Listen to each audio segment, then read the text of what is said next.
When I first saw the Craigslist ad, it seemed like a perfect fit. It was early October, and the fall semester at my university had left me financially drained. I was desperate to make some extra cash. The ad was simple. Need help organizing old documents. $20 hour. Quiet neighborhood. Easy work. Call or text. 555 123 4567. It sounded too good to be true. But desperation has a way of dulling your instincts. So, I texted the number and received an almost immediate response. The man, who introduced himself as Mr. Caldwell, provided an address that was just a 20-minute drive from campus. He assured me that the work was easy and that I could start the next day. When I arrived at the house, the sky was already a dull slate gray. The street was lined with massive oaks whose leaves had begun to curl and fall, carpeting the ground in vibrant shades of red and orange. Mr. Caldwell's house stood at the end of the block. It was an old Victorian-style home, the kind that looked like it could have had its own ghost story. Peeling paint and an overgrown lawn didn't do much to help its case. Mr. Caldwell greeted me at the door. He was a tall, wiry man in his late 50s, with thinning hair and a smile that felt more like a grimace. His eyes, though, were what unnerved me. They were pale and glassy, like someone who hadn't slept in days. I tried to dismiss the feeling of unease as he showed me to a back room where I'd be working. The room was a converted study, filled with musty old boxes stacked nearly to the ceiling. The smell of dust and aged paper hung in the air, making me cough. Mr. Caldwell explained that he had inherited these documents from a relative and needed help sorting through them. He left me with a flashlight, since the overhead light didn't work, and told me he'd be in the kitchen if I needed anything. With that, he left, the door creaking shut behind him. I opened the first box, expecting to find boring legal documents, maybe tax forms or old deeds. Instead, I found faded black and white photographs. People stared out at me from the past, unsmiling and pale, their expressions oddly blank. I picked up a photo of a young woman standing in front of what looked like the very same house I was in. Her eyes were wide, and her mouth was slightly open, as though she had been about to speak before the photo was taken. Something about her face made my skin prickle. As I continued going through the boxes, I found more strange photos. One depicted a group of men standing in the woods, all holding hands in a circle, with what looked like dark stains on their clothes.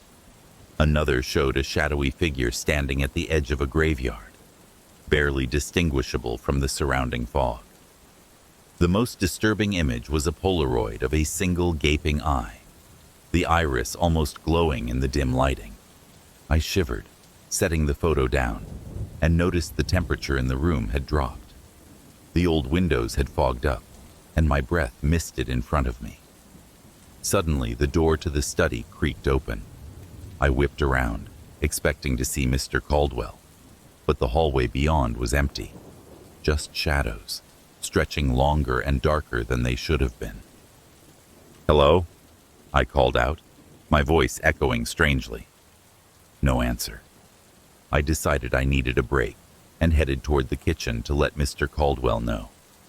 As I moved down the hall, the house felt oppressively silent. I turned into the kitchen, but it was empty. A pot of tea sat cold on the stove, and an old rotary phone hung off the hook, emitting a low, steady hum. "Mr. Caldwell?" I tried again, feeling the unease grow in my gut. There was no sign of him. I pulled out my phone to check the time, but the screen stayed black. It wouldn't turn on. Confused and increasingly anxious, I decided to leave and come back later, if at all. I headed for the front door, only to find it locked. The deadbolt wouldn't budge. Panic began to set in. I tried the back door, but it was the same. Every window I checked was locked tight. My heart thudded in my chest, and I cursed myself for being so naive. I reached the stairs, intending to look for Mr. Caldwell upstairs, when I noticed something that made my stomach drop. There were wet footprints on the floor, leading up the stairs. They were barefoot, and the prints looked fresh, glistening slightly in the dim light. I hesitated, dread settling in my bones. Before I could decide what to do, I heard a whisper. It was faint, but unmistakable. "Up here." My body went cold. I should have run, should have broken a window or screamed for help, but I was frozen.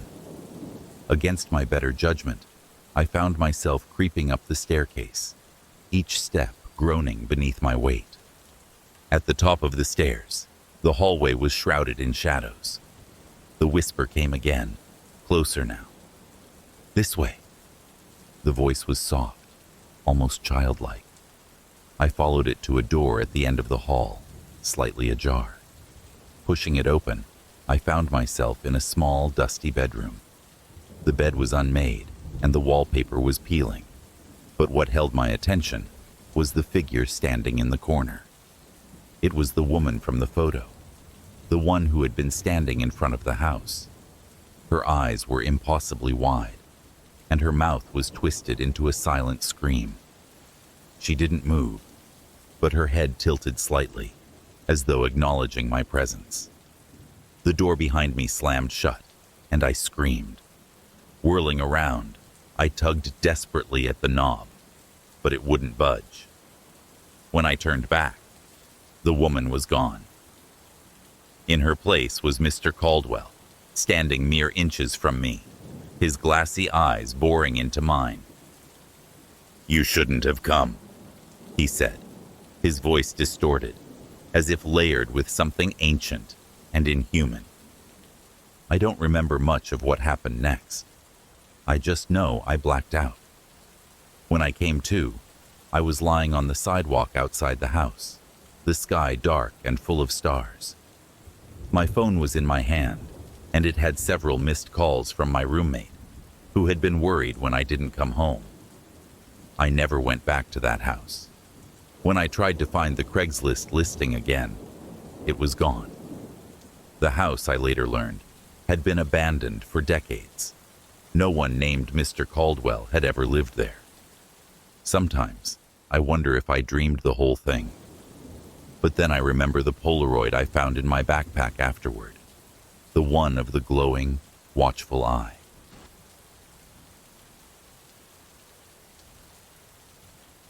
I was broke and desperate. That's the only reason I agreed to sublet a room from a guy named Travis I met on Craigslist.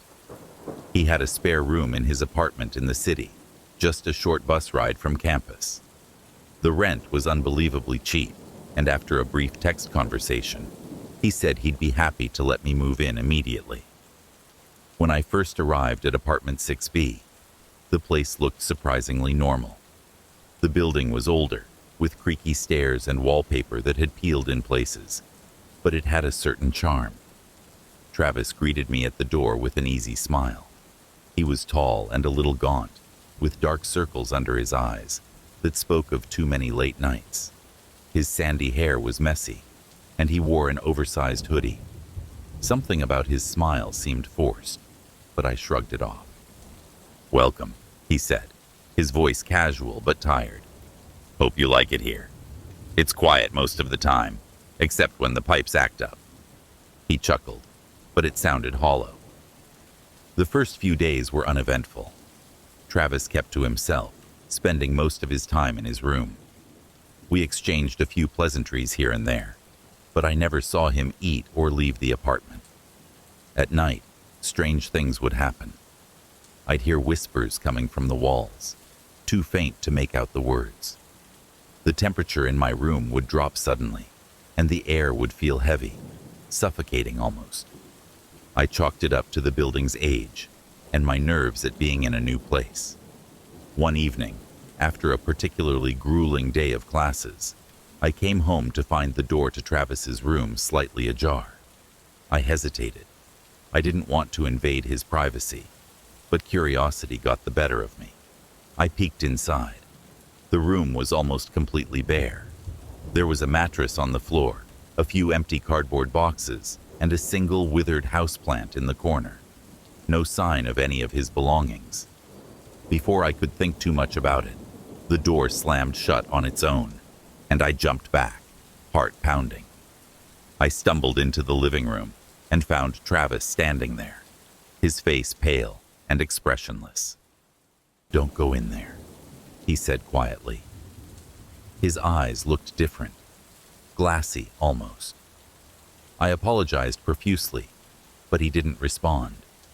He just stared at me for a few seconds, then shuffled back into his room, closing the door behind him. I didn't sleep well that night. The following day, I was determined to spend as little time in the apartment as possible. I stayed out late, studying at the library. By the time I got home, it was past midnight. The building felt eerie, and the hallway was dead silent, except for the faint sound of dripping water. As I unlocked the door to 6B, I was hit by the unmistakable scent of decay, rotting wood, and something sour, like spoiled milk. I gagged, covering my nose. Inside, the living room was dark, and a cold draft whispered through the apartment. "Travis?" I called out. No response.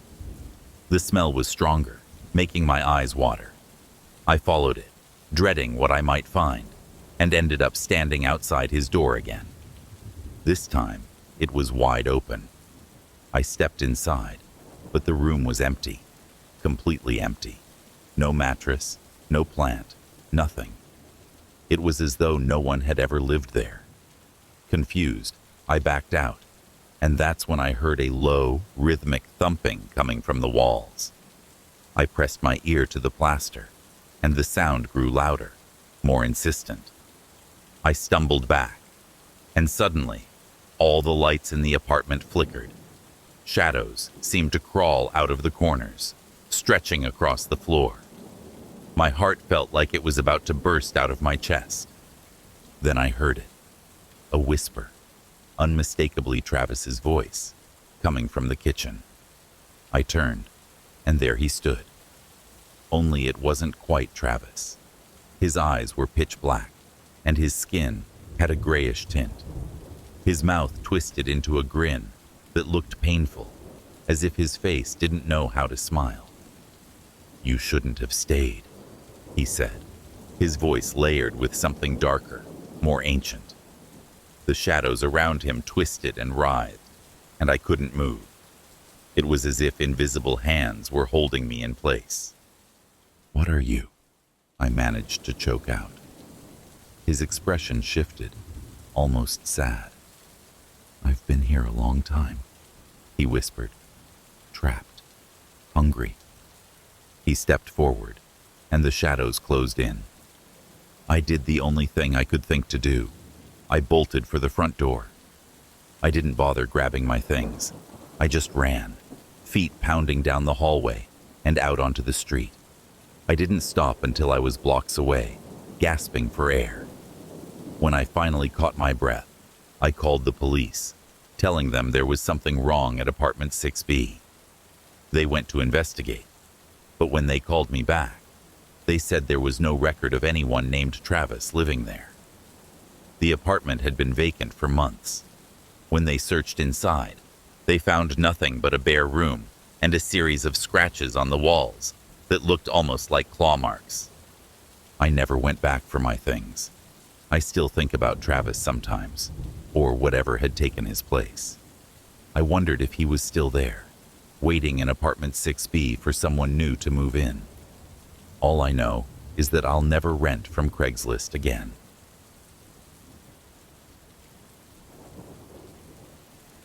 It started out like any other semester. My dorm room in Ridgewood Hall had the usual musty smell, creaking floorboards, and walls that were paper thin. It wasn't glamorous, but it was cheap, and that's all a college student like me really cared about. I had a roommate named Danny, a sophomore like me. who spent more time playing video games and ordering takeout than studying. We got along well enough. One evening in late October, as the nights grew longer and colder, something strange happened. I was working on a paper, headphones on, music blaring to keep me focused. Danny was out, probably at a late-night Smash Brothers tournament in another dorm. Suddenly, my music cut off, replaced by static. Confused, I pulled my headphones off, only to hear something even stranger. The sound of someone whispering, coming from the corner of the room. At first, I thought maybe it was a prank. The building was full of jokesters, and our RA had a habit of sneaking up on people. I took off my headphones and called out, "Danny? That you?" No response. The whispers continued, soft and insidious, like someone was speaking just behind my ear. A shiver crawled up my spine, and I turned to the corner where the sound was coming from. My eyes met an empty space, shadowy and still. But there was something off about the darkness there, something that felt alive, as if it were pressing in on me. My heart raced as I stood up and flipped on every light in the room. The whispers stopped. I laughed nervously, telling myself I'd been working too hard and was probably imagining things. Shaking it off, I settled back down at my desk. When Danny came back an hour later, we joked about my overactive imagination and stayed up way too late watching horror movies to distract ourselves from the weirdness of it all. But over the next few days, the feeling of unease grew stronger. I started noticing that things in our room would be out of place. My textbooks would be stacked differently, or my closet door would be open, even though I knew I had closed it. Danny swore he had nothing to do with it, but we both began feeling a strange pressure in the room, a sense that we were being watched. One night, everything escalated. Danny and I were both in bed, trying to sleep. The wind howled outside, and the old radiator in the corner clanked like it was alive. Just as I was starting to drift off, I heard it again, the whispering. But this time, it wasn't just in the corner. It was right between our beds, like someone was standing there, muttering in a language I didn't recognize. Danny shot up in his bed, eyes wide, and I knew he heard it too. "Dude, what the hell?" he whispered. Before I could respond, the whispering stopped, replaced by a deep, echoing thud that seemed to come from under the floorboards. We both jumped out of bed, hearts pounding. The air grew freezing cold, and our breath came out in visible puffs. The thud came again, this time accompanied by a scratching sound, as if nails were raking across the wood below us. Danny grabbed his phone and turned on the flashlight. "Screw this," he said, his voice shaking. "We're leaving." We rushed out into the hallway, relieved to find that it was warm and well lit, a welcome contrast to the horror we'd just experienced. We went down to the RA's room, banging on the door until he finally opened it, looking annoyed and half asleep. We spilled everything, how we'd been hearing whispers, how our room had gone ice cold, and how we were sure something was under the floor. The RA sighed, rubbing his eyes, and muttered something about students letting their imaginations run wild, before reluctantly following us back to our room. But when we got there, we found the door ajar. The lights were off, even though I was sure we'd left them on. The RA flicked on the switch, and I nearly screamed when I saw the room. Every single item, our books, our clothes, our lamps, was piled in the center of the floor. The beds were overturned, and our posters had been shredded, hanging from the walls like ragged curtains. The RA's face went pale. "Okay," he said, swallowing hard. I'll file a report." He didn't sound confident, but he let us crash in the common area for the night. No one else seemed to take our story seriously, though rumors started spreading about Ridgewood Hall being haunted. Some people joked about it, but there were a few who avoided the subject entirely, eyes full of silent understanding. Danny and I decided we couldn't stay in that room anymore, so we requested a transfer. The housing office, to our surprise, didn't ask many questions and quickly moved us to another dorm. We packed up everything in broad daylight, not wanting to be in that room after dark. As we were leaving, an old maintenance worker caught us in the hallway. "You two moving out of 316?" he asked, his voice raspy. We nodded, and he gave a grim nod in return. "Smart choice," he said. "That room's always been trouble, ever since a student disappeared from there years ago." I froze. "Disappeared?" "Yeah," he said, scratching his chin. "Back in the 90s. Kid was there one day, gone the next. They never found him. People say he tried to contact his family, whispering through the walls." Danny and I exchanged horrified looks, and we didn't wait around for more details. We left Ridgewood Hall and never looked back. But sometimes, late at night in our new dorm, I think I hear faint whispers, as though the presence from 316 hasn't quite let us go. Maybe it never will.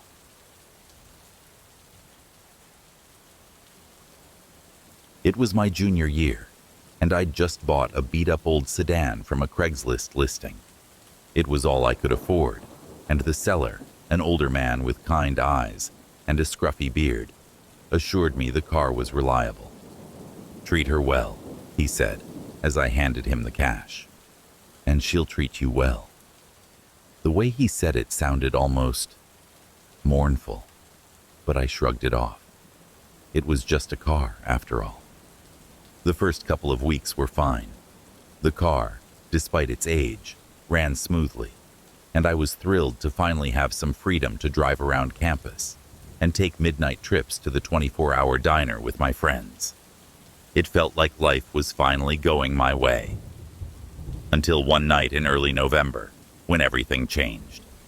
I'd been studying late at the library, and by the time I decided to head home, it was close to 1 a.m. The campus was eerily quiet, and fog had rolled in thick over the parking lot. I unlocked my car and slid into the driver's seat, feeling the chill from the cold leather against my back. As I turned the key, the engine roared to life, but with it came an unexpected noise, a low, static-filled hum from the old cassette player. I frowned. I'd never used the cassette player before, and there wasn't even a tape inside. I fiddled with the buttons, but the static only grew louder, crackling and spitting like an old radio tuning into something just beyond the reach of human ears. The air in the car felt thick, and a sense of unease settled in the pit of my stomach. "Okay, weird," I muttered, turning the volume all the way down. The static vanished, but I still felt uneasy. I backed out of the parking space and started the drive home, trying to shake off the feeling. The fog swallowed the road, making it hard to see more than a few feet ahead. My headlights pierced the mist, casting ghostly beams of light. The campus roads were empty, lined with bare, skeletal trees. As I made a turn, the static suddenly returned, blaring through the speakers. This time, it was louder, almost deafening, and I slammed on the brakes, heart racing. "Come on," I muttered, my hands trembling as I reached for the volume knob again. But just as I touched it, the static shifted. It wasn't random crackling anymore. It was a voice, faint and distorted, but unmistakably human. "Turn around." I froze, my blood turning to ice. The voice repeated, clearer this time, an urgent whisper that cut through the noise. "Turn around." A shiver crawled up my spine, and I glanced into the rearview mirror. My breath caught in my throat. The back seat, which had been empty when I got in, wasn't empty anymore. There was a shadowy figure sitting there, its outline barely visible in the foggy light. I couldn't make out any details, just a dark shape and the glint of eyes that reflected the glow of the dashboard. My instincts screamed at me to get out of the car, to run and never look back. But I was paralyzed. The voice from the cassette player came again, this time almost pleading. "Turn around. Take the old road." I didn't know what that meant, but the thing in the back seat was shifting now, leaning forward ever so slightly. Panic surged through me, and I slammed my foot on the gas, speeding down the road as fast as the old car would go. "Take the old road," the voice insisted, louder, angrier. I didn't want to listen, but something deep inside me told me that I had to. Up ahead, I saw the intersection where the main road met an old, overgrown side street that I'd never paid attention to before. I yanked the wheel, tires screeching as I veered onto the overgrown path, branches scraping the sides of the car. As soon as I made the turn, the static cut out. The car was silent, and when I dared to glance into the rearview mirror, the back seat was empty again. My heart was pounding, but I felt a strange sense of relief wash over me. I slowed the car, trying to catch my breath. The road was narrow, lined with twisted trees that formed a canopy overhead. The fog seemed to thin out here, revealing patches of moonlight that cast strange, shifting shadows. As I drove, I noticed something even more unsettling. The road was littered with rusted, abandoned cars, overgrown with vines and moss. Some looked decades old, their frames crumpled as though they'd been in violent crashes. A sense of foreboding settled over me. It was as if this road had been forgotten by the world, a graveyard for unlucky travelers. I wondered if I'd made a horrible mistake by listening to that voice. Just when I thought about turning back, the headlights illuminated something up ahead. A man standing in the middle of the road. He wore a ragged coat, his head hung low. I slammed on the brakes, the car skidding to a halt just feet away from him.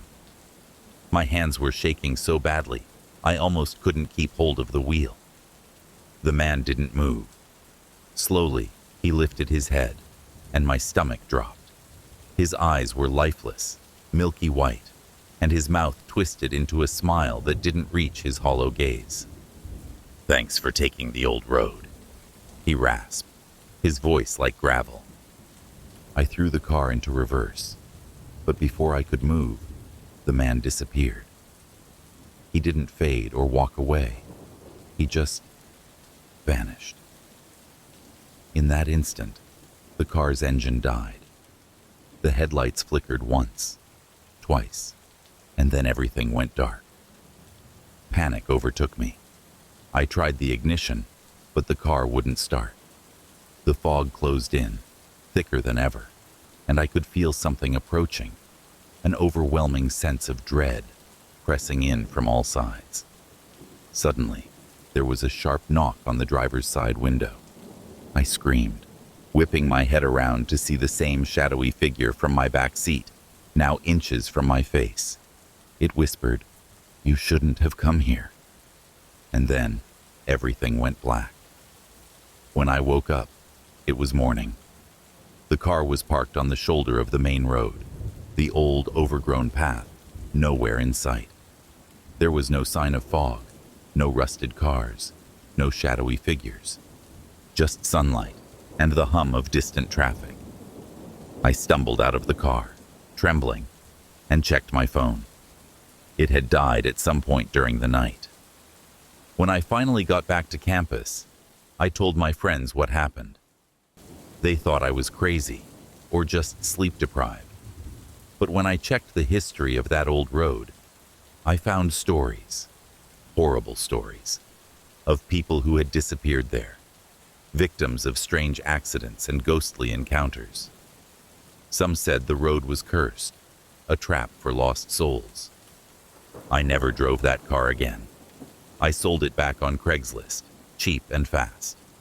The new owner seemed happy with the deal, and I wished him luck. But sometimes, late at night, I think about the shadowy figure and the voice that led me to the old road. I can't shake the feeling that whatever happened that night isn't quite over yet.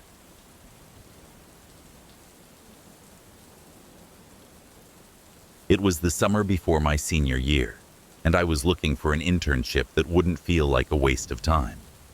Scrolling through job boards and sending out resumes had yielded zero results, so I turned to the one place I swore I'd never trust: Craigslist. Most of the listings were sketchy, but one ad caught my eye. Archivist assistant needed, $25 HR. Help digitize historical documents and artifacts. Location, private residence. It seemed like a good opportunity, and the pay was fantastic. The contact, a man named Mr. Fletcher, responded quickly to my email and invited me to come by his home to discuss the job. He explained he had an extensive collection of old photographs, letters, and antiques that he wanted scanned and preserved. The address led me to a quiet, tree-lined street on the outskirts of town. Mr. Fletcher's house was a large Victorian-style mansion, the kind that looked like it had 1,000 stories to tell. The paint was peeling, and ivy had started creeping up the sides, but the place was still impressive in an eerie sort of way. Mr. Fletcher greeted me at the door. He was an older man, maybe in his 60s, with a gray beard and eyes that seemed almost too bright, like he'd just woken up from a long sleep. He wore a heavy cardigan despite the warm weather, and had an old-fashioned pocket watch that he kept checking every few minutes. "Thank you for coming," he said, ushering me inside. The house smelled faintly of dust and old books, and every step I took made the floorboards creak. "Follow me, please. The collection is in the basement." My stomach twisted a bit, but I followed him down a narrow set of stairs. The basement was surprisingly well organized, with rows of wooden shelves packed with artifacts, leather-bound journals, boxes of black and white photographs, delicate porcelain figurines, and old newspaper clippings. A scanner and a computer sat on a large wooden desk in the corner, surrounded by stacks of yellowed papers. "This will be your workstation," Mr. Fletcher said, his voice echoing in the dimly lit space. "The work is simple. Scan each item, catalog it, and make digital copies. I'll be upstairs if you need me. Please, don't wander. Some parts of this house aren't safe." I nodded, feeling the weight of his warning, and got to work. At first, everything seemed normal.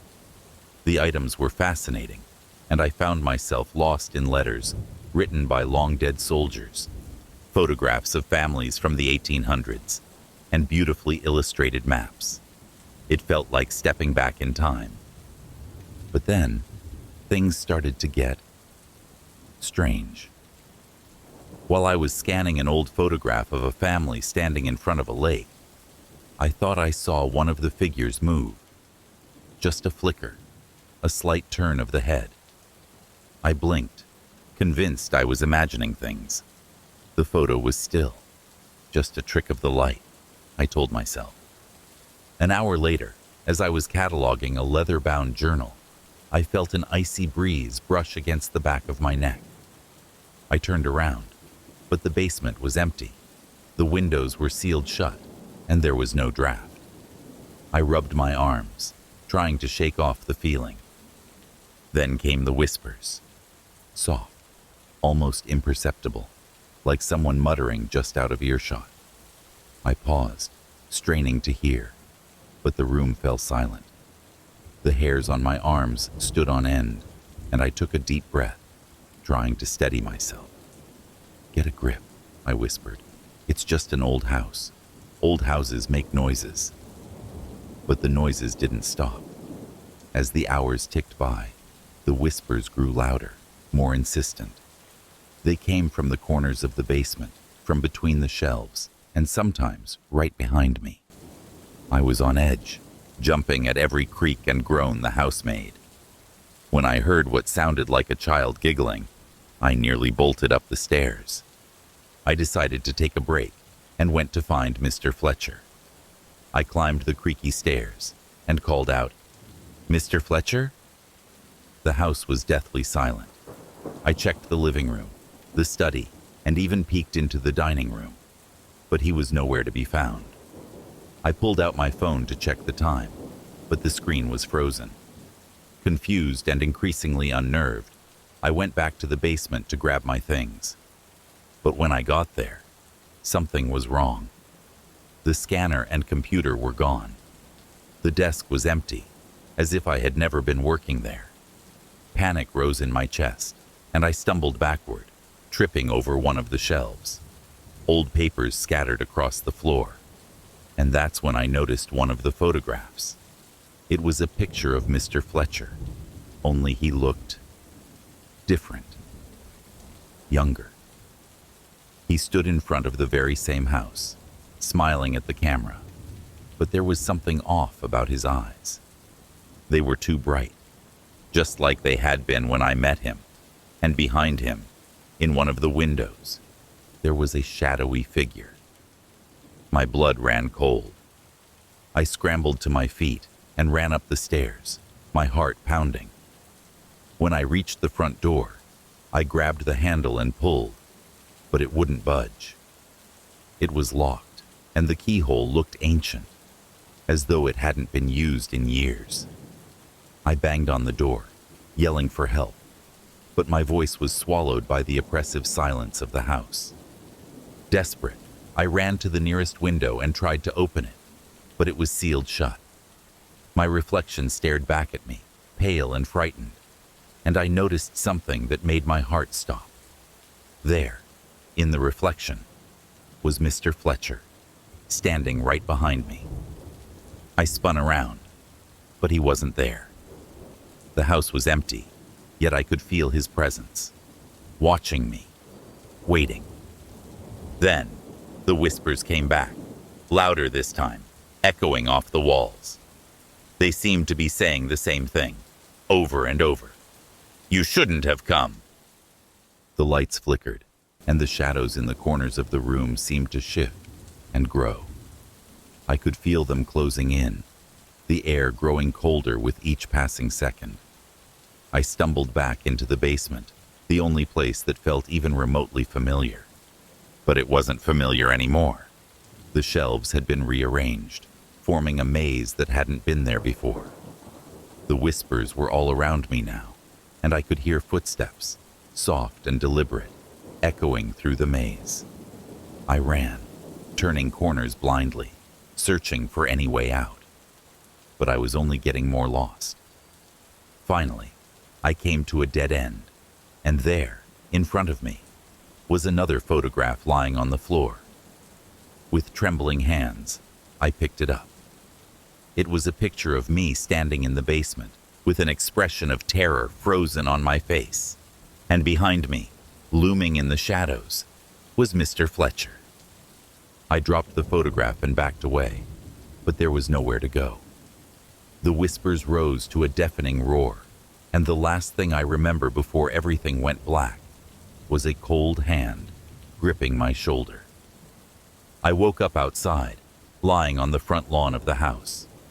The sun was shining, and birds were singing as if nothing had happened. My phone buzzed in my pocket, and I pulled it out, relief flooding me when I saw it was working.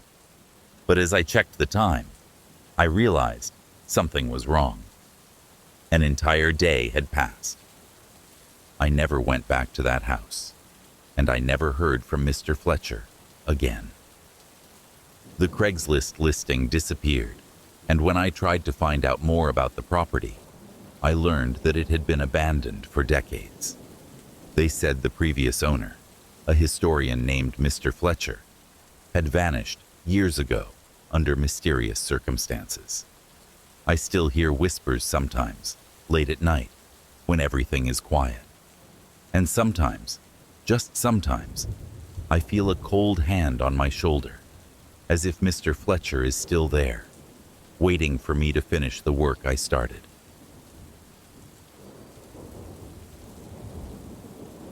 I was desperate for a job, and Craigslist was my last resort. When I came across a listing for a live-in caretaker position at a rural estate, The pay seemed too good to be true.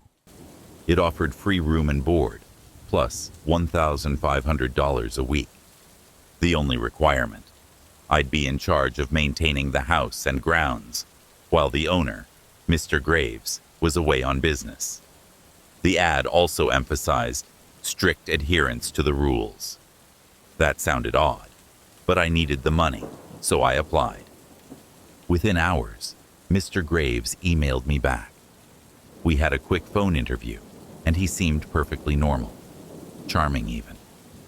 By the end of the call, he offered me the job. He warned that the property was very isolated, miles from the nearest town, and told me to arrive the next evening. I packed my bags and made the long drive up a winding, desolate road. The estate was nestled deep in the woods, surrounded by towering trees that cast shadows over everything. The house itself was massive, with ivy climbing the stone walls and windows that looked like dark, unblinking eyes. Mr. Graves was waiting for me on the front porch. He was a tall, gaunt man, with silver hair slicked back and eyes that seemed too bright for his otherwise weary face. He greeted me warmly and gave me a tour of the property. The house was even larger on the inside, filled with antique furniture, long hallways lined with portraits of unsmiling people, and a library stacked with dusty, leather-bound books. After showing me to my room, he handed me a laminated sheet of paper. "These are the rules," he said, his voice suddenly serious. "Follow them, and everything will be fine." I took the sheet and read over the list. Lock the front and back doors at sunset. Close all the curtains by 8 p.m. Never go outside after dark. If you hear knocking on the windows, ignore it. If you see someone standing in the woods, do not acknowledge them. Do not enter the basement. I looked up at Mr. Graves, expecting him to laugh and tell me it was a joke, but his face was stony. "These rules aren't optional," he said. "I'll be back in a week. Good luck." With that, he left, his car's headlights disappearing down the long, shadowy road. I tried to brush off the sense of dread that crept over me as I stood in the empty house, the silence pressing in from all sides. It was just a job, I told myself. Easy money. How bad could it be? I spent the day getting familiar with the house. By the time the sun started to set, I remembered Mr. Graves's rules. I locked the front and back doors, closed every curtain, and double-checked all the windows. The house felt different once the sun was gone, like the shadows had deepened and the walls were closing in. The woods outside the house were pitch black, an impenetrable sea of darkness. I sat in the living room, reading a book and trying not to think about how isolated I was. That's when I heard it, a soft, rhythmic knocking on the window. My heart jumped into my throat. The knocking continued, steady and insistent. I clenched my fists, reminding myself of rule number 4. If you hear knocking on the windows, ignore it. I forced myself to stay seated, every muscle in my body tense. The knocking went on for what felt like an eternity, before finally stopping. I let out a shaky breath, trying to convince myself it was just a branch, or maybe some animal brushing up against the glass. But deep down, I knew better. It had sounded too deliberate. The second day was uneventful, but the evening came too quickly. I followed the rules, making sure every curtain was closed and the doors were locked. As I cooked myself a simple dinner, I felt a prickle of unease at the back of my neck, like someone was watching me. I shook it off and ate in silence, the house groaning and creaking around me. When I went to bed that night, I left a small lamp on, not wanting to be swallowed by the dark. I was just starting to drift off when I heard a sound that made my blood run cold. Footsteps on the porch, slow and heavy. They stopped outside my bedroom window. I squeezed my eyes shut, pulling the covers over my head, and remembered rule number 4. Ignore it. Then, something worse happened. I heard a whisper, barely audible, but unmistakable. "I know you're in there." I bit my lip so hard I tasted blood. The whisper came again, taunting and low. "Won't you come out to play?" My heart was hammering so loudly, I thought it might burst. Eventually, the footsteps moved away, fading into the night, and I lay awake until the first light of dawn finally chased away the fear. By the third day, I was exhausted, but I kept following the rules. Around noon, I was outside sweeping the porch when I caught movement out of the corner of my eye. I turned and froze. In the woods, barely visible between the trees, was a figure. They were tall, with limbs that seemed too long, and they stood perfectly still, watching me. My mouth went dry as I remembered rule number 5. If you see someone standing in the woods, do not acknowledge them. I forced myself to look away, my heart racing, and stumbled back into the house, slamming the door behind me. I spent the rest of the day feeling that same prickle of unease, that sensation of eyes on the back of my neck. That evening, I heard the knocking again. It was louder this time, more forceful. I sat in the living room, every nerve in my body on edge, when I suddenly heard a new sound. Footsteps coming from the basement. My heart dropped. Rule number 6. Do not enter the basement. I grabbed a heavy flashlight, not because I planned to break the rule, but because I needed something to defend myself with. The footsteps grew louder, echoing up the stairs that led to the basement door. The knob rattled, and I backed away, holding the flashlight like a weapon. The door didn't open. Instead, the footsteps retreated, fading back into the basement. Shaking, I spent the rest of the night huddled in a chair, the flashlight gripped tightly in my hands. By the time the last night rolled around, I was barely holding it together. I locked the doors, closed the curtains, and sat in the living room, waiting for the terror I knew was coming. The knocking began as usual, but this time, there was a second sound, a slow scraping, like nails being dragged across the walls outside. The whispers returned, circling the house, pressing in. "Let us in! Let us in!" they chanted, voices overlapping and growing louder. I pressed my hands over my ears, fighting the urge to scream. Then, all at once, everything went silent. I opened my eyes and saw something that made my heart stop. The curtains in the living room were open. I knew I had closed them, yet there they were, wide open, revealing the darkness outside. Standing in the yard, inches from the window, was a figure. Its face was obscured by shadow, but I could see its eyes, hollow black voids that stared straight at me. It raised a long, skeletal hand and pressed it against the glass, its fingers leaving streaks of darkness behind. I ran. I bolted to my room, locked the door, and crawled under the bed, clutching the flashlight. I stayed there until morning, too terrified to move. When Mr. Graves returned the next day, I was a mess.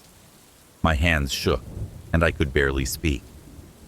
He took one look at me and sighed, as if he'd seen this 100 times before.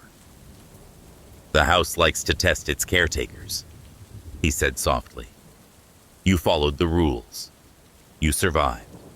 Most don't." I left that same afternoon, my pay in hand, but my mind shattered.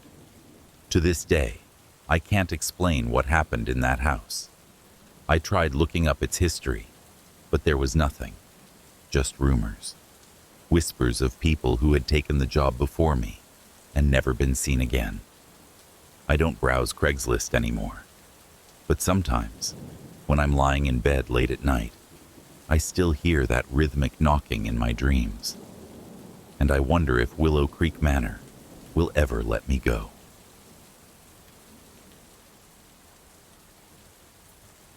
When I saw the Craigslist ad, I couldn't believe my luck.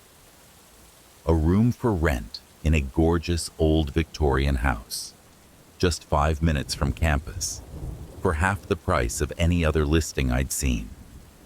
The only catch, the room was in the attic. But I wasn't picky. I was tired of sleeping on my friend's couch, and the pictures of the place made it look too good to pass up.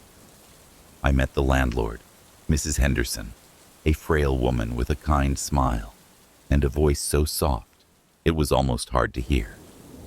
Her hands trembled slightly as she handed me the keys, and she seemed oddly relieved that someone was willing to move in.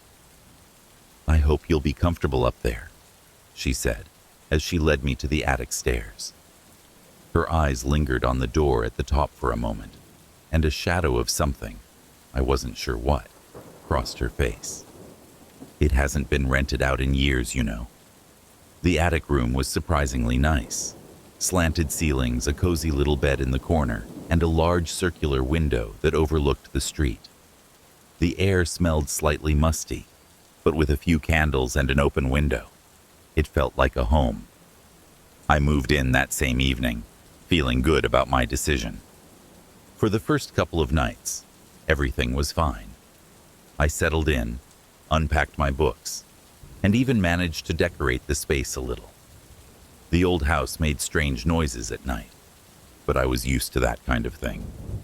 Creaking floorboards and whispering walls are normal for old places like this. Then came the third night. I had just turned off the lights and was lying in bed, staring at the patterns the moonlight made on the ceiling. The wind outside was making the tree branches scratch against the glass of my circular window. I was about to fall asleep when I heard it.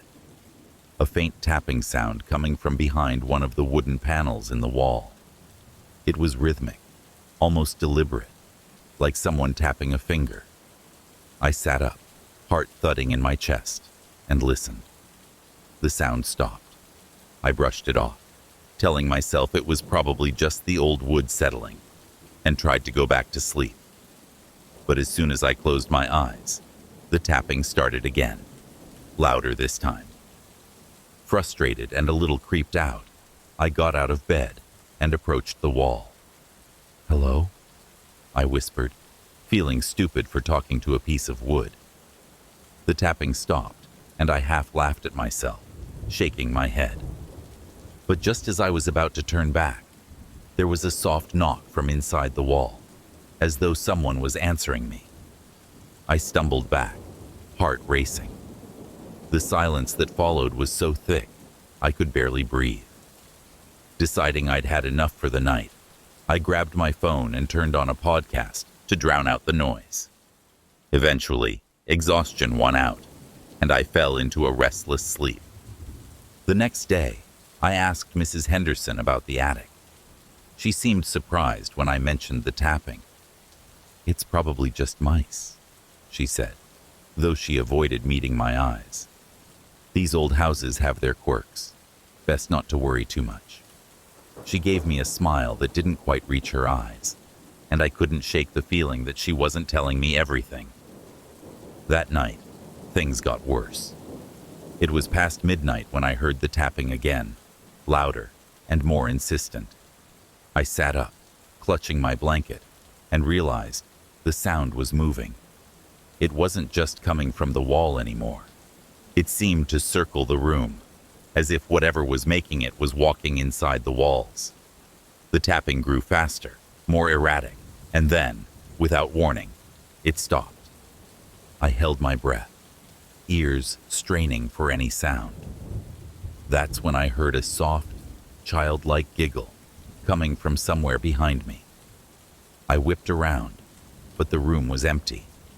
My hands were shaking, and a cold sweat broke out on my skin. I grabbed my phone, my finger hovering over the call button for a friend. But then I heard something even more terrifying. A whisper, right next to my ear. "Help me," it said, and I felt a rush of cold air brush against my cheek. I bolted out of bed, threw on the lights, and didn't sleep a wink for the rest of the night. Every shadow, every creak, felt like it was watching me, waiting for me to look away. The next morning, exhausted and freaked out, I went into town to the local library. I figured if Mrs. Henderson wouldn't give me answers, maybe someone else could. I asked the librarian if she knew anything about the house, and her expression darkened. "Ridgewood House?" she asked. "That place has a history."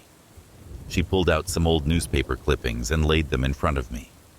One headline read, "Child goes missing in Ridgewood House. Search yields no results." The article was dated 30 years ago. A young girl named Emily Henderson had vanished without a trace, and her family had been devastated. They never found her, and rumors spread that the house was cursed. The librarian leaned in, lowering her voice. "People say the house never let her go, that her spirit lingers, trapped, waiting for someone to find her." I felt sick. Emily Henderson, Mrs. Henderson's daughter. That night, I returned to the attic with a plan. If there really was something trapped here, I needed to try to help. I armed myself with a flashlight and a screwdriver, determined to investigate the source of the tapping. When the sun went down and the house grew quiet, I waited. The tapping started up again, hesitant and mournful. I approached the wooden panel where it was loudest and began to pry it loose. The wood splintered, and a rush of icy air blew into the room, making the hairs on my neck stand up. Behind the panel was a small, dark crawl space, and there, lying among the cobwebs and dust, was a small wooden box. With trembling hands, I opened it. Inside were a few trinkets, a tiny rusted locket, a ragged doll, and a folded piece of paper. I opened the note, and my heart broke at the childish scrawl that spelled out, "I'm scared. Please find me." Tears stung my eyes, and a wave of sadness washed over me. "Emily," I whispered, clutching the note. The air around me grew colder, and the lights flickered. I heard the giggle again, softer this time, and I felt a presence beside me. "Thank you," a voice whispered, and I felt a small, cold hand brush against mine before disappearing. The room grew warm again, the oppressive heaviness lifting. The tapping stopped, and the attic fell silent, peacefully so. The next morning, I told Mrs. Henderson what I'd found. She wept, holding the locket to her chest, and for the first time, she seemed at peace. "I can finally let her rest," she whispered. I moved out soon after, but I'll never forget the way the attic felt that last night. Peaceful, almost gentle, as though Emily's spirit had finally found its way home.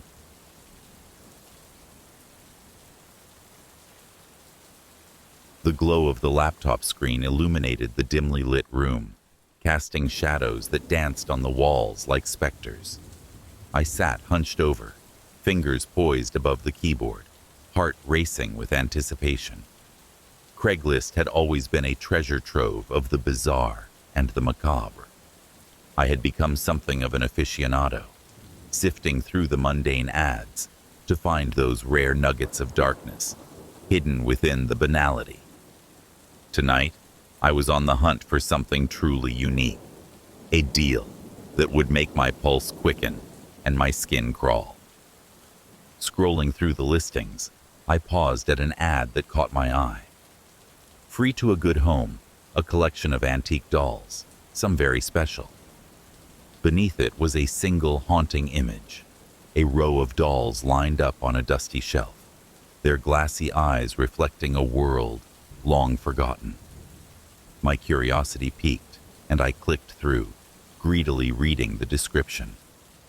The seller, a woman named Clara, claimed the dolls had been passed down through generations and held secrets that could only be revealed to those who understood their history. "Just come by and pick them up," The ad concluded with an unsettling cheerfulness. They're waiting for you. I felt a thrill of excitement mixed with dread. What kind of person gives away dolls for free? Surely there must be something sinister lurking beneath the surface. I quickly shot off a message, heart pounding as I typed, "I'm interested. When can I come by?" Almost instantly, my phone buzzed. Clara's response was immediate, almost too eager. "Tonight. The dolls need to find a new home before the sun rises again."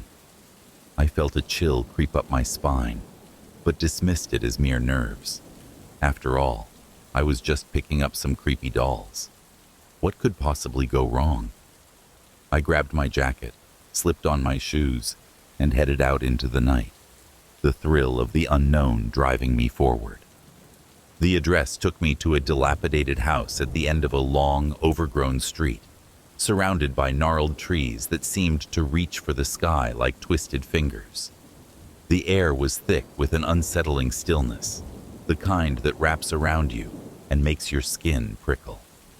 I approached the front door, which creaked open at my touch, revealing a dark foyer filled with shadows. "Hello?" I called out, my voice trembling slightly. The only response was the echo of my own words. I stepped inside, the door falling shut behind me with a heavy thud. "Welcome," a voice croaked from the darkness. Clara emerged, her figure barely illuminated by the flickering light of a single bulb hanging overhead. She was frail, her skin stretched tight over her bones, eyes sunken deep into her skull. "You're here for the dolls." "Yes, I started, but she cut me off, gesturing toward the back room. Come! They're waiting for you." As I followed Clara deeper into the house, shadows clung to the walls like whispers. The air grew colder, filled with the scent of mildew and something far more sinister, like decay. The back room was cluttered with furniture draped in dusty sheets, but my attention was immediately drawn to the shelves lining the walls, each one cradling a doll. They were grotesque in their beauty, porcelain faces cracked and discolored, eyes that seemed to follow me as I moved. I felt a shiver run down my spine as Clara began to speak, her voice a raspy whisper. "Each doll has a story. You must listen closely." I forced myself to nod, curiosity gnawing at me despite the growing dread. Clara picked up a doll with a tattered dress and a missing eye. "This is Annabelle. She was once a beloved child, but her owner grew jealous of her beauty. One night, they fought and the girl was lost to the darkness." The way she spoke made my stomach churn. "Lost," I echoed, trying to keep my tone light. "Yes, lost, just like the others." Her smile was unsettling. "They all have their secrets, you see." I glanced around, feeling the weight of the dolls' gazes upon me. "And what secrets do they hold?" "Only those who are worthy can learn the truth," Clara replied, her voice dripping with something dark and alluring. "Would you like to take them with you?" I hesitated. The dolls were captivating, but I couldn't shake the feeling that something was terribly wrong. "How many are there?" I asked, trying to keep my voice steady. "7, she replied, her eyes gleaming with a manic light. "But one must stay behind." "Why?" "Because she's special. She needs to stay here, to keep the others in check." I could feel my heart pounding in my chest, an instinctual warning that I was treading on dangerous ground. "What do you mean, keep the others in check?" Clara leaned in closer, her breath rancid and cold against my skin. "They need to be fed. They crave the essence of life." A chill gripped my spine. "What kind of essence?" "The kind that comes from fear, from pain," she whispered, her eyes wild with madness. "You're intrigued, aren't you? You want to know more." I stepped back, feeling the weight of her gaze pressing down on me. I should go. Not yet, Clara hissed, her voice rising with a fevered intensity. You must choose. Take the dolls or leave them to their fate. Panic surged through me as I turned to flee, but the dolls seemed to shift in the shadows, blocking my path. The hushed whispers rose to a cacophony of cries, each one a plea for release. I felt the air grow thick with a malevolent energy, wrapping around me like a suffocating shroud. Please, I don't want any part of this, I screamed, but the sound was swallowed by the darkness. Clara's laughter echoed around me, a haunting melody that sent shivers down my spine. You have to choose, she shrieked, her eyes wide with a mania that bordered on hysteria. They can't be left alone. In that moment, I saw the truth. The dolls were not just lifeless playthings. They were vessels of something far more sinister, and Clara was their keeper. I stumbled backward, desperate to escape, but the dolls began to move, their porcelain limbs creaking as they crawled toward me, their eyes glinting with hunger. No, get away from me, I shouted, but it was futile. Their tiny hands reached for me, and I felt their cold touch as they began to pull me down into the darkness. Welcome to your new home, Clara sang, her voice a twisted lullaby. You'll fit in perfectly. As I was dragged into the abyss, the last thing I saw was the dolls' faces, their smiles widening into grotesque grins, hungry for the essence of life, my life. And in that moment, my screams were drowned out by the laughter of the damned. And somewhere in the house, the door creaked open again, waiting for the next unsuspecting soul to discover the horrors of Clara's collection.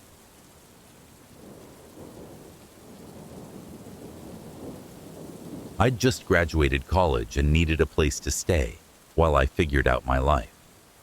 My savings were thin, so when I stumbled across a Craigslist listing for a cheap room in a shared house, it felt like fate.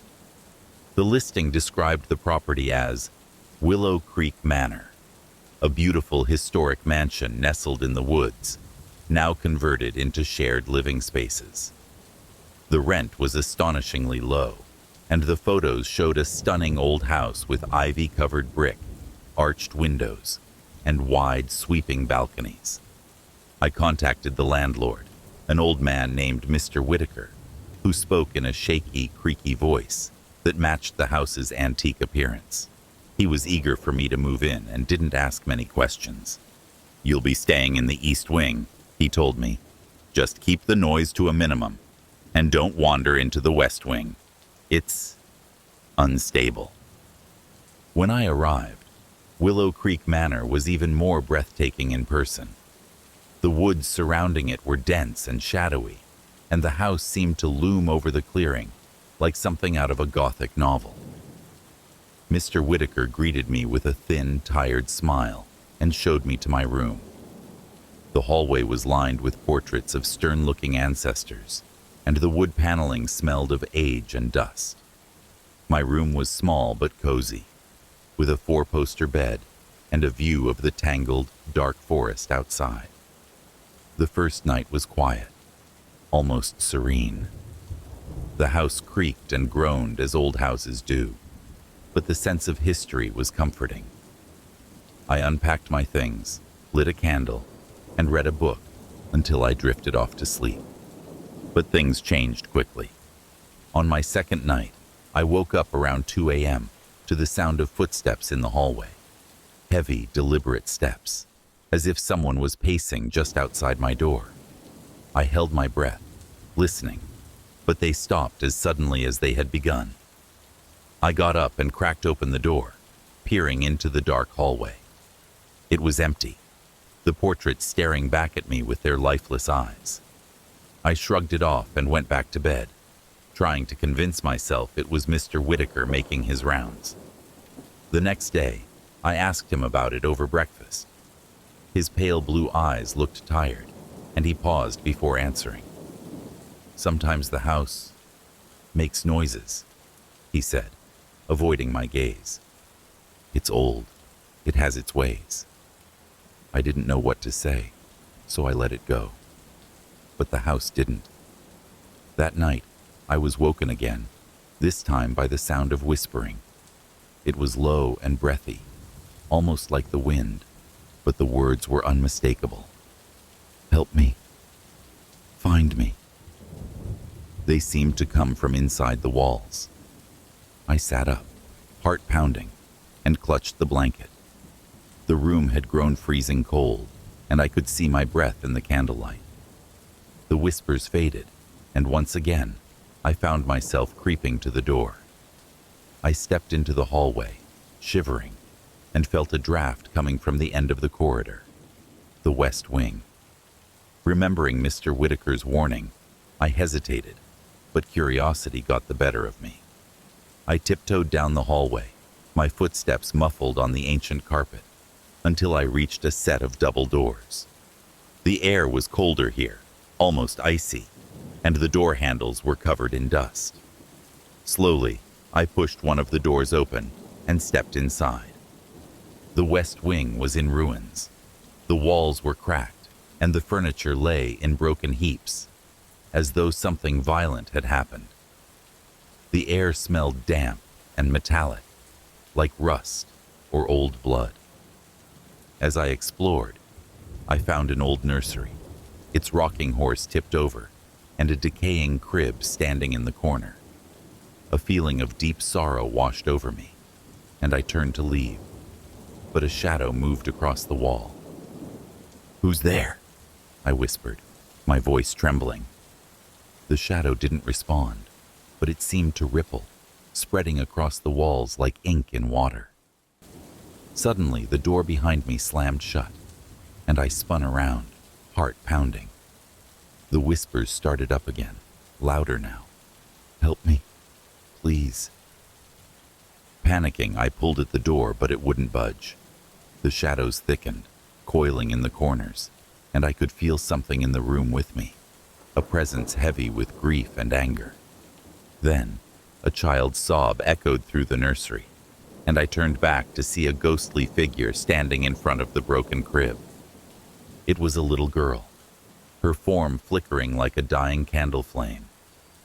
Her eyes were hollow, and her dress was torn and stained. "Help me," she whispered, tears streaming down her translucent face. I was frozen with fear, but something in her sadness pulled at me. "What happened to you?"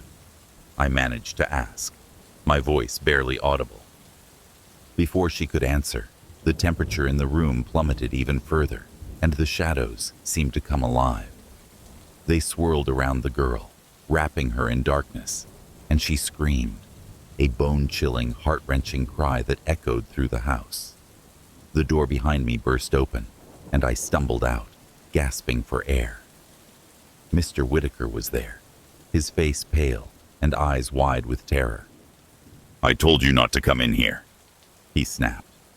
But his voice was more frightened than angry. He grabbed my arm and pulled me back to the east wing, slamming the doors shut behind us.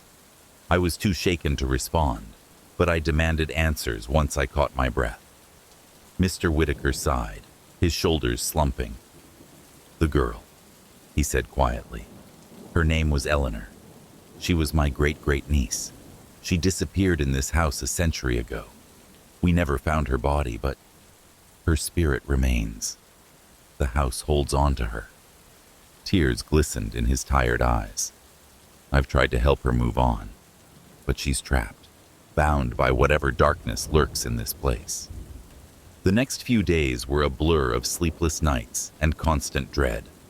I would hear Eleanor's whispers, see her shadowy form out of the corner of my eye, always pleading for help. The shadows seemed to grow stronger, and the house itself felt more alive, almost like it was feeding off the fear. Finally, I couldn't take it anymore. I packed my things and told Mr. Whitaker I had to leave. He didn't try to stop me, only gave me a sad, knowing nod. "Be careful," he said, as I stepped out the front door. "Willow Creek Manor. never truly lets anyone go. As I drove away, I couldn't shake the feeling that something was watching me, following me. My rearview mirror showed nothing but trees and empty road, but deep down, I knew I'd never truly escaped.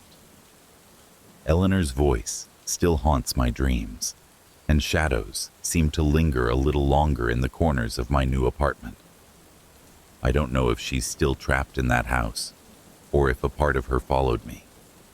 All I know is that Willow Creek Manor changed me, and some doors, once opened, never really close.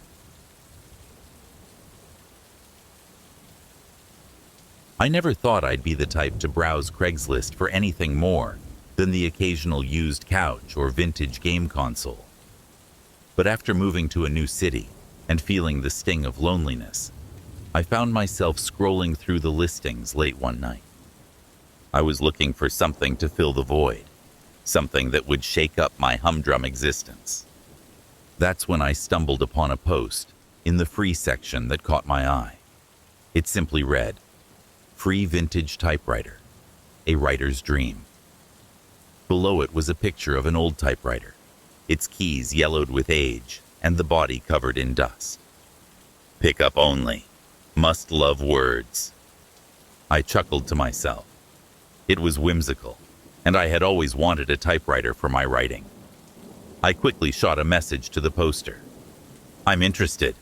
When can I come pick it up?" The reply came almost instantly. "Tonight at 10 p.m. The address is in the ad. Bring a friend." I hesitated for a moment. Who picks up a typewriter in the middle of the night? But the allure of that old machine was too hard to resist. Plus, I could use a change of scenery. I texted my roommate Sam and told him to come with me. At 9:45 p.m., we pulled up to a rundown house on the outskirts of town. The paint was peeling, and the yard was overgrown, giving it an eerie appearance under the moonlight. "You sure about this?" Sam asked, eyeing the house warily. "Yeah, it'll be fine," I replied, trying to sound more confident than I felt. "It's just a typewriter. What could go wrong?"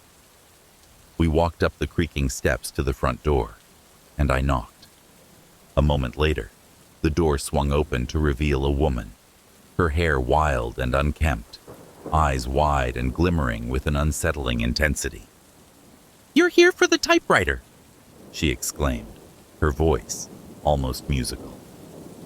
"Yes, we are," I said, forcing a smile. "I'm really excited to see it." "Follow me," she said, beckoning us inside.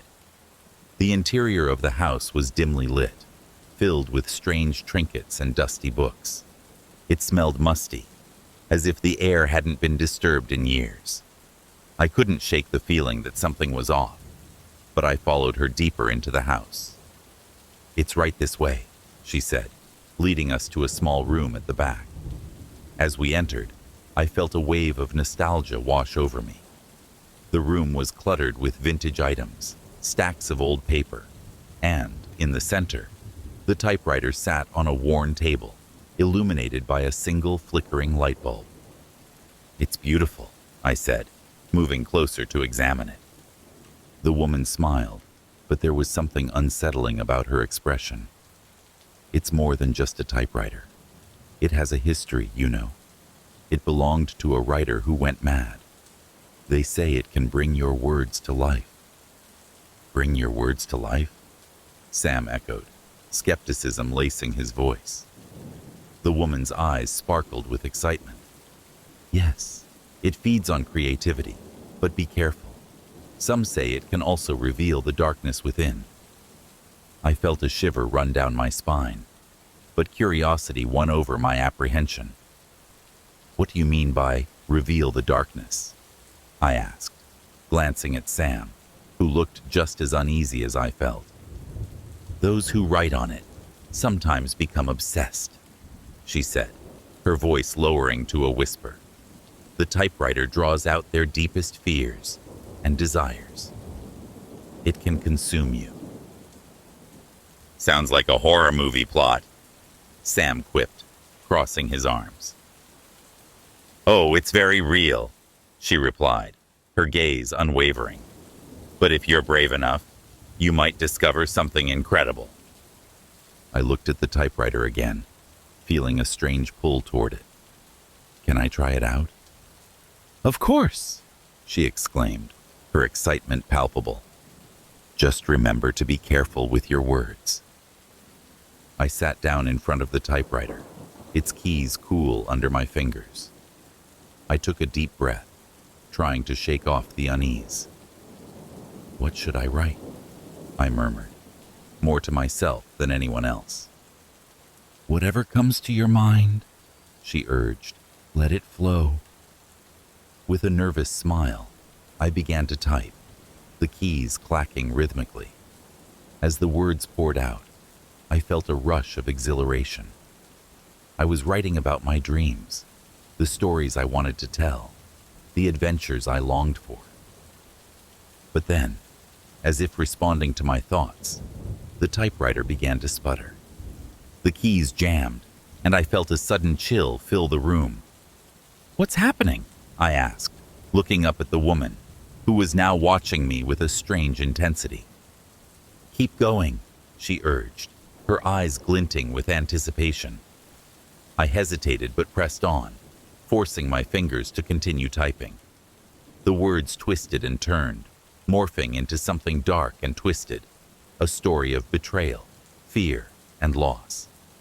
As I typed faster, the atmosphere in the room shifted, the shadows growing deeper, thicker. Suddenly, the typewriter let out a loud clack, and the final sentence echoed in the room. "And in the end, darkness consumed them all." I froze, staring at the page. A sense of dread washed over me. "What was that?"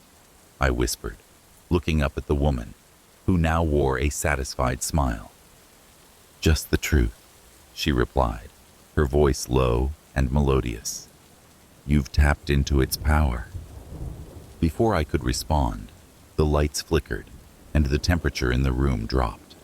I could feel the presence of something, an unseen force lurking just beyond the edges of my vision. Panic surged through me. "I don't like this. I want to stop." "Too late," the woman said, her demeanor shifting. "You've opened the door, and now it wants to play." The shadows in the room twisted and writhed, forming shapes that seemed to reach for me. I could hear whispers, incoherent and frantic, echoing all around us. Sam grabbed my arm, his face pale with fear. "We need to get out of here." But the door slammed shut, trapping us inside. The woman stepped closer, her smile morphing into something sinister. "You can't leave. Not yet. The typewriter needs more." "What do you mean?" I shouted, panic rising in my chest. "You must feed it," she said, her voice dripping with excitement. "It craves creativity, but it also thrives on fear. You're its new writer, and it demands your soul." "No, I won't let it take me," I screamed, scrambling to my feet. But the shadows lunged forward, wrapping around my legs, pulling me down. I felt cold fingers graze my skin, and I fought against the darkness, trying to free myself. "Sam, help me!" He struggled against the grip of the shadows, his eyes wide with terror. "I can't. They're everywhere." The woman laughed, a haunting sound that echoed in my ears. "You should have listened to the warnings. Now you'll become part of the story." With a surge of adrenaline, I reached for the typewriter, desperate to destroy it. "I won't let you take me," I shouted. But the moment my fingers brushed against the keys, a jolt of energy surged through me. The typewriter roared to life, and words began to appear on the page without my input, words that filled me with dread. "Another soul consumed. Darkness reigns eternal." I gasped, realizing the truth. The typewriter wasn't just a tool. It was a prison. It fed on the creativity of the living, trapping their souls within the stories it created. In a moment of clarity, I ripped the paper from the typewriter, crumpling it in my hands. No, I refuse to be part of this. With a final push, I broke free from the shadows, scrambling toward the door. But it wouldn't budge. I could feel the dark presence closing in, the woman's laughter echoing in my ears. You can't escape your fate. Watch me, I screamed, slamming my shoulder against the door with all my strength. It finally gave way, and I burst out into the night, gasping for breath as I stumbled away from the house. I could still hear the echoes of the woman's laughter behind me, but I didn't look back. I ran to my car, my heart racing as I jumped in and locked the doors. As I sped away, I glanced in the rearview mirror, seeing the house fade into the darkness. I was free, but I knew the experience would haunt me forever. But that night, as I lay in bed, the shadows gathered in the corners of my room, and I could hear the faint sound of typing echoing in my mind.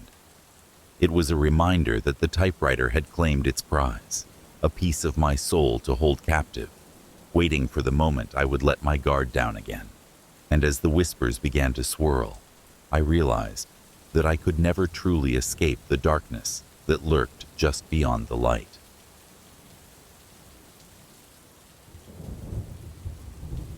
Craigslist had always been a source of bizarre finds, the kind of oddities that sparked curiosity and sometimes fear. I had stumbled upon it during my late-night browsing sessions, looking for antique furniture to spice up my new apartment. But one night, while scrolling through the listings, I found an ad that made my heart race. Vintage Ouija board, free to a good home. The description was minimal. Contact if you dare. Must pick up tonight. I felt a thrill of excitement mixed with apprehension. I had always been fascinated by the supernatural, dabbling in ghost stories and urban legends, but I had never actually used a Ouija board. The thought of summoning spirits intrigued me, and before I could think twice, I shot off a message. I'm interested. Where do I pick it up? The reply came almost instantly. Meet me at the old bookstore on Maple Street at 10 p.m. I'll be waiting. As the clock inched toward 10, I felt a mix of excitement and dread. I called my friend Lily, who shared my love for all things eerie, and convinced her to join me. Come on, it'll be fun. We can finally see if these things really work. When we arrived at the bookstore, it was a shadow of its former self. A crumbling structure with faded signs and dusty windows. The air felt heavy, as if the building itself held on to the secrets of the past. I glanced at Lily, who looked equally apprehensive, but intrigued. Are you sure about this? She asked, her voice laced with uncertainty. Absolutely. It'll be an adventure, I replied, trying to project confidence despite the unease creeping in. As we stepped inside, the musty smell of old books enveloped us. The owner, an elderly man with wild hair and piercing eyes, emerged from the shadows. You're here for the board, he said, a hint of a smile creeping onto his face. Yes, we are, I responded, forcing a laugh. Follow me. He led us to a back room filled with shelves of dusty tomes and strange artifacts. In the center of the room sat an old, ornate Ouija board, its planchette resting in the middle. There it is, the man said, his eyes glinting with something I couldn't quite decipher. But remember, it's not a toy. The spirits can be unpredictable. Right, I said, trying to play off the seriousness of his warning. Take it, and may your questions be answered, he said, stepping back into the shadows. Lily and I exchanged glances, and I couldn't help but feel a tingle of excitement as I picked up the board. Let's go home and try it out. Back at my apartment, the atmosphere was charged with a mix of anticipation and dread. I set the board on the coffee table, the planchette gleaming under the dim light. Are you ready for this? Lily asked, her voice tinged with nervousness. Absolutely, I replied, trying to mask my own unease. Let's summon some spirits. We sat cross-legged on the floor, placing our fingers lightly on the planchette. Is there anyone here with us? I asked, my voice barely above a whisper. For a moment, nothing happened. The silence was suffocating, and I felt a chill creep into the room. Maybe it's broken, Lily said, trying to lighten the mood. But just as I was about to pull my fingers away, the planchette began to move. My heart raced as it glided across the board, spelling out a word, D-A-R-K. What does that mean? Lily asked, her eyes wide with shock. I don't know, I admitted, feeling a knot tighten in my stomach. Let's ask it more questions. Who are you? I asked, my voice shaking. The planchette moved again, spelling out S-P-I-R-I-T. Okay, a spirit, I said, trying to keep my composure. What do you want? The planchette moved once more, spelling out F-R-E-E. Free? Free from what? Lily asked, her voice trembling. Maybe it's trapped, I suggested. But as soon as the words left my mouth, a sudden gust of wind blew through the room, extinguishing the candles we had lit. The darkness closed in around us, and the air grew cold and thick. Panic surged through me. What's happening? Lily grabbed my arm, her grip tight. I think we should stop. No, wait. Let's ask it what it wants, I urged, feeling a strange compulsion to continue. Are you sure? She asked, her eyes darting around the room. Yeah, we can't just leave it hanging. Taking a deep breath, I leaned closer to the board. What do you want from us? I asked again. The planchette began to move, but this time it jerked violently, flying off the board and crashing to the floor. What the hell? I gasped, scrambling back. Before I could process what was happening, the lights flickered, plunging the room into darkness. I felt a presence enveloping me, a coldness that seeped into my bones.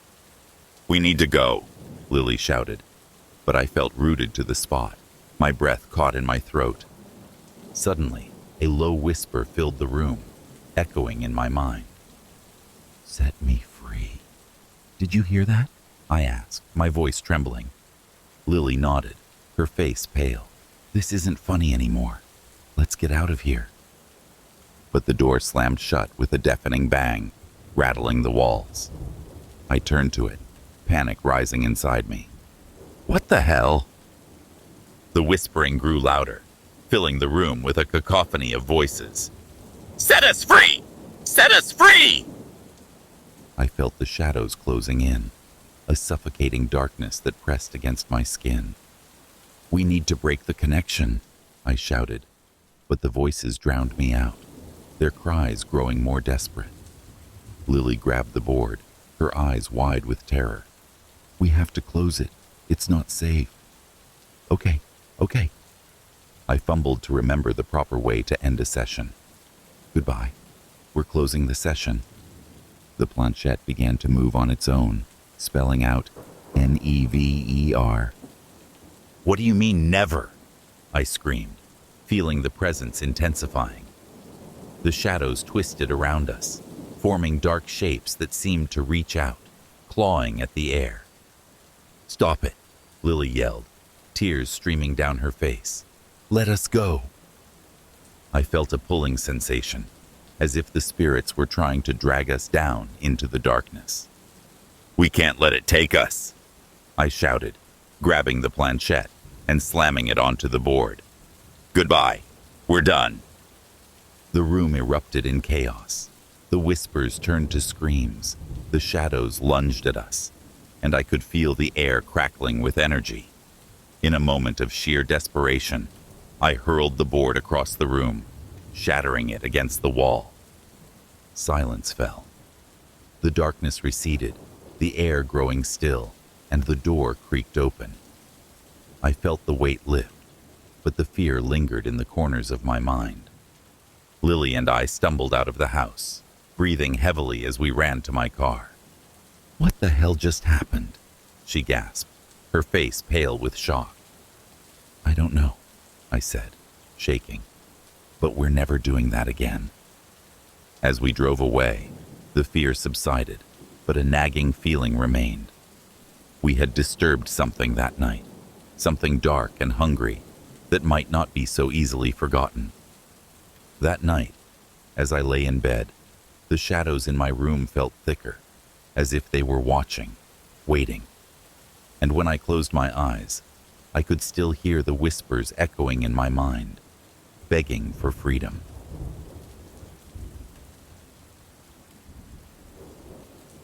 I was browsing Craigslist late one night, half out of boredom and half in the hopes of finding something interesting to break up the monotony of my life.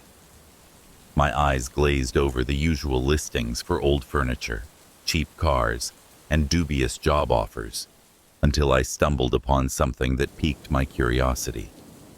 Antique key for sale, $5. Found in an old estate, has a strange history. Buyer beware.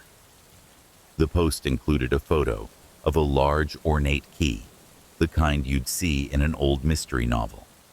It looked ancient, made of tarnished brass, with intricate designs carved into the bow. The ad's vague warning made me laugh, and I figured $5 was nothing if it meant owning something so unusual. The next morning, I met the seller in a coffee shop downtown. He was an older man, hunched and jittery, like he hadn't slept in days. His eyes darted around the room as he handed me the key, his hand trembling. "Here," he said, almost shoving it into my palm. "Take it. I don't want it anymore." I raised an eyebrow. "You all right, man?" He just shook his head. "Just don't try to use it," he muttered. Before I could ask any more questions, he hurried out of the cafe, leaving me holding the key and feeling more than a little unsettled. I examined the key as I sipped my coffee. It was heavier than it looked, cold to the touch, and the carvings seemed to shimmer faintly in the light. I tucked it into my pocket, feeling a shiver run down my spine, and tried to shake off the man's warning. It was just an old key. What could possibly be dangerous about that? I didn't think much more about it until a few days later. The key sat on my desk, a curious paperweight, until one evening when something strange happened. I'd just gotten home from a long day at work and was settling in to watch some TV when I heard it. A low, rhythmic ticking coming from my bedroom. I paused, listening. The noise was faint, but distinct, like the ticking of a clock. The only problem was that I didn't own a clock. Feeling uneasy, I crept into my room, the sound growing louder.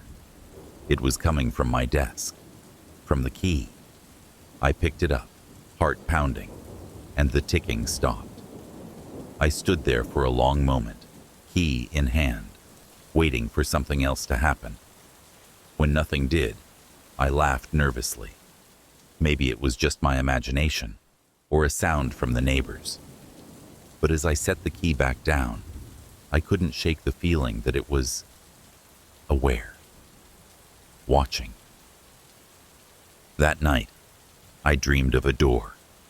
It was massive, made of old weathered wood and covered in strange carvings that seemed to twist and writhe in the shadows. The key was in my hand, and I felt an overwhelming urge to open the door. Something called to me from the other side, a whisper that promised answers, adventure, or maybe something darker. My hand moved to insert the key, but just before I could turn it, I woke up drenched in sweat. The dream left me unsettled, but I tried to brush it off. As the days passed, the dreams became more frequent, more vivid. The door in my mind loomed larger, and the whispers grew more insistent. By the end of the week, I was exhausted, barely able to think of anything but that door. The key had somehow taken over my life, and I knew I needed to get rid of it. I decided to return to the coffee shop where I'd met the seller, hoping he might know how to break whatever strange hold the key had over me. But when I got there, the barista told me she'd never seen the man before. Desperate, I posted an ad on Craigslist to resell the key, hoping someone else would take it off my hands. But nobody responded. Not a single message. It was as if the key refused to be rid of me. One night, after another restless evening of pacing my apartment, I snapped. "Fine," I yelled, grabbing the key from my desk. "You want me to use you? Let's see where you fit." It was late, but I couldn't wait any longer. The key seemed to hum with energy in my hand as I walked around my apartment, trying it in every lock. My front door, my bedroom, my bathroom cabinet. Nothing worked. Frustrated, I was about to give up when I noticed something odd about the wall in my living room. The wallpaper, which had always been a dull beige, was peeling slightly at one corner. My pulse quickened as I approached it. I reached out, peeling back the paper to reveal something astonishing. A keyhole embedded in the wall, ancient and dark, as though it had been waiting there for years. The key almost leapt in my hand, the carvings shimmering with a strange, otherworldly light. My heart pounded as I lifted it to the keyhole. Every instinct screamed at me to stop, to run. But I was beyond reason. I had to know what lay on the other side.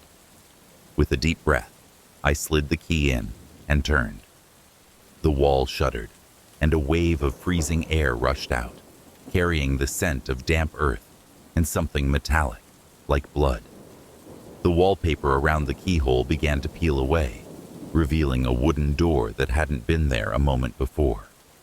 It was the door from my dreams, real and looming in the middle of my living room. I stepped back, but before I could react, the door creaked open. Darkness spilled out, thick and heavy, almost alive. The whispers from my dreams filled the room, a cacophony of voices that sent shivers down my spine. Something moved in the darkness. A figure, tall and impossibly thin, stepped through the door. Its limbs were elongated, its fingers ending in sharp, bone-like claws. Its face was obscured by shadows, but its eyes glowed a sickly yellow. It grinned, a mouth full of jagged, broken teeth. "Thank you for letting me out," it whispered, voice like 1,000 dead leaves rustling in the wind. Paralyzed with fear, I stumbled backward, but the creature moved with unnatural speed. It loomed over me, and I felt the cold of its presence sink into my bones. I tried to scream, but no sound came out. The last thing I saw before everything went black was the key, lying on the floor where I'd dropped it, now dull and lifeless. When I came to, the door was gone. My living room was back to normal, but the key was nowhere to be found. The air felt heavy, tainted, as if something dark still lingered in the corners of the room. I moved out of that apartment the next day, but the nightmares never stopped. The door still haunts me, waiting in the shadows of my dreams, whispering for me to come back. And sometimes, late at night, I hear a faint ticking sound, as if the key is calling me home.